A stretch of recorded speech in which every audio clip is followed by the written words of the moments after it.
দেশে চালের কোনো অভাব নেই, তবে মজুত সংক্রান্ত কারণে দাম বাড়ছে বলে জানিয়েছেন বাণিজ্য উপদেষ্টা শেখ বশিরউদ্দিন। সকালে রাজধানী তেজগাঁও বেগুনবাড়িতে নিম্ন আয়ের পরিবারের মাঝে ভর্তুকি মূল্যে স্মার্ট ফ্যামিলি কার্ডের মাধ্যমে টিসিবির পণ্য বিক্রয় কার্যক্রমের উদ্বোধন শেষে তিনি একথা জানান। এখন থেকে স্মার্ট কার্ডের মাধ্যমেই টিসিবির পণ্য বিক্রি করা হবে বলেও জানান উপদেষ্টা। কারণ ডিজিটালাইজেশনের মাধ্যমেই টিসিবির যত অনিয়ম তা দূর করা সম্ভব হয়েছে বলেও জানান তিনি। প্রতি বছর টিসিবি 12,000 কোটি টাকার পণ্য কেনে, যার মধ্যে 4,500 কোটি টাকা ভর্তুকি দেয় বলে উল্লেখ করেন বশিরউদ্দিন। বেসামাল চালের বাজারের বিষয়ে জানতে চাইলে উপদেষ্টা বলেন, চালের বাজার মনিটরিং করা হচ্ছে, খুব শিগগিরই বাজার নিয়ন্ত্রণে আসবে।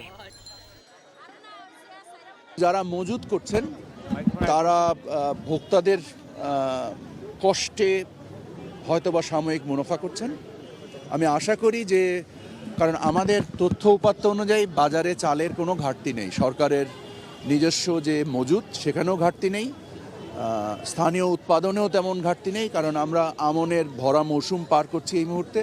সো এই মুহূর্তে বাজারে এই মূল্যস্ফীতিটার কোনো যুক্তিসঙ্গত কারণ আমরা দেখছি না। তো আশা করি এটা ইনশাআল্লাহ আল্লাহর রহমতে কিছুদিনের মধ্যে নেমে আসবে।